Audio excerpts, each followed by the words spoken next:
Assalamualaikum warahmatullahi wabarakatuh. Kami mahasiswa dari Universitas Pamulang, Prodi Akuntansi, ingin mempresentasikan di mata kuliah Akuntansi Manajemen ini di pertemuan 17, yaitu mengenai Balance Scorecard. Di sini dengan dosen pengampu Ibu Indawati. Perkenalkan, sebelumnya nama saya Rizky Heriandi. Di slide yang pertama ini akan membahas mengenai pengertian Balance Scorecard.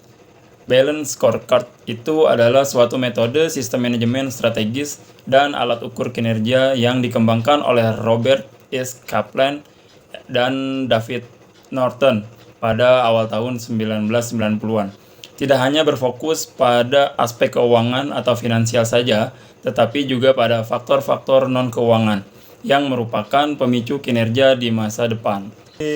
Di slide selanjutnya ada sejarah Balance Scorecard.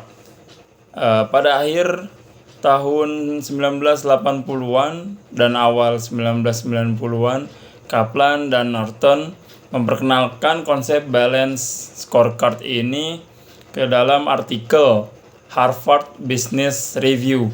Artikel tersebut menjelaskan bahwa Balance Scorecard ini digunakan untuk menilai kinerja keuangan yang kemudian berkembang menjadi alat perencanaan strategis yang komprehensif.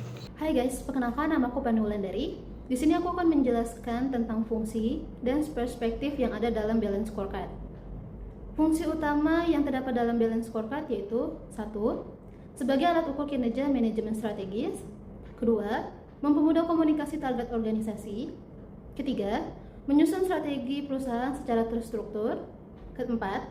Menentukan prioritas kegiatan dan proyek. 5. Memantau perkembangan strategi secara berkelanjutan.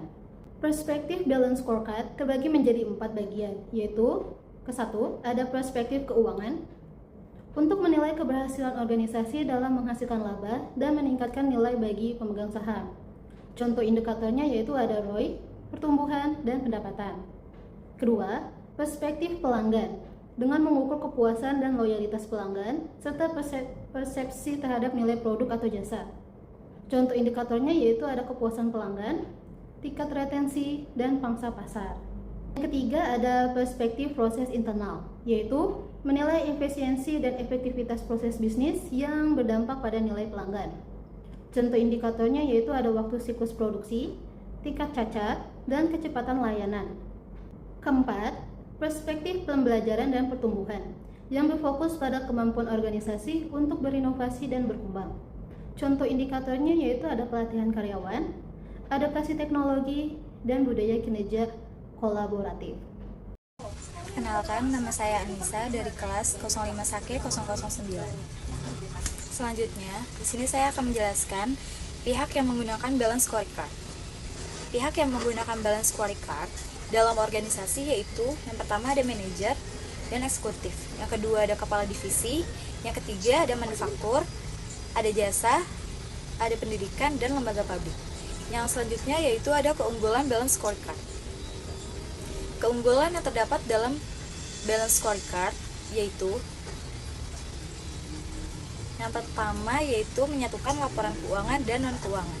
Yang kedua itu ada meningkatkan komunikasi antar divisi. Yang ketiga itu ada membantu mengambil keputusan yang strategis. Yang terakhir itu yang keempat yaitu meningkatkan efisiensi dan reputasi perusahaan. Selanjutnya yaitu ada langkah-langkah membuat Balance Scorecard. Langkah-langkah yang perlu diperhatikan dalam membuat Balance Scorecard sebagai berikut.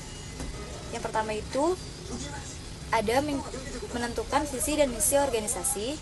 Yang kedua itu ada menetapkan tujuan yang strategis dengan menggunakan analisis SWOT. Yang ketiga itu ada menentukan faktor kunci atau keberhasilan dari CSF. Yang keempat itu menetapkan indikator kinerja utama atau KPI. Yang kelima itu menentukan target, rencana aksi, dan evaluasi. Perkenalkan, nama saya Gisni. Di sini saya akan melanjutkan materi selanjutnya mengenai contoh Balance Scorecard. Contoh perusahaan yang menggunakan Balance Scorecard yaitu perusahaan Philips Electronics dengan menggunakan BSC untuk menyelaraskan visi, strategi, dan tindakan operasional di seluruh unit bisnis mereka yang tersebar secara global.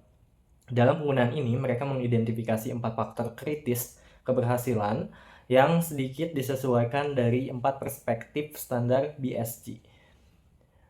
Berikut tabel penggunaan balance scorecard pada Philips Electronics. Yang pertama yaitu perspektif BSG standar, yang kedua ada faktor kritis keberhasilan atau CSP Philips, yang ketiga tujuan strategis utama, yang terakhir indikator kinerja kunci atau KPI.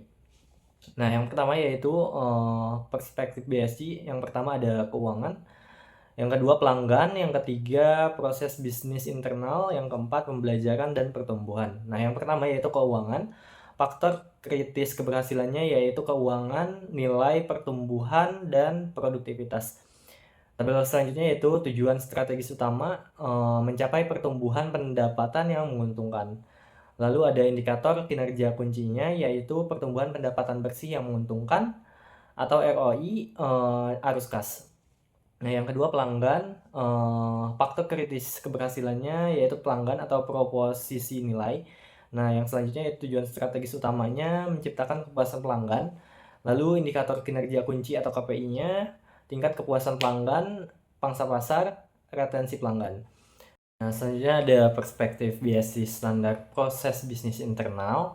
Faktor kritis keberhasilannya yaitu proses atau pemicu kinerja, lalu tujuan strategis utama yaitu mencapai keunggulan operasional, lalu yang terakhir indikator kinerja kunci atau KPI-nya siklus waktu produksi, mengurangi waktu siklus, tingkat kualitas produk, dan biaya per unit produk.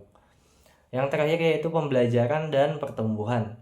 Di sini faktor kritis keberhasilannya yaitu kompetensi, meliputi pengetahuan, teknologi, dan kepemimpinan. Yang selanjutnya yaitu tujuan strategis utamanya meningkatkan kapabilitas karyawan dan inovasi. Yang terakhir indikator kinerja kunci atau KPI-nya tingkat kepuasan karyawan, jam pelatihan per karyawan, jumlah paten atau produk baru yang diluncurkan. Nah, lalu kesimpulan dari materi balance scorecard ini yaitu balance scorecard atau BSG adalah alat manajemen strategis yang membantu perusahaan menerjemahkan visi dan misi menjadi tindakan nyata melalui 4 perspektif utama yaitu keuangan, pelanggan, proses internal, serta pembelajaran dan pertumbuhan.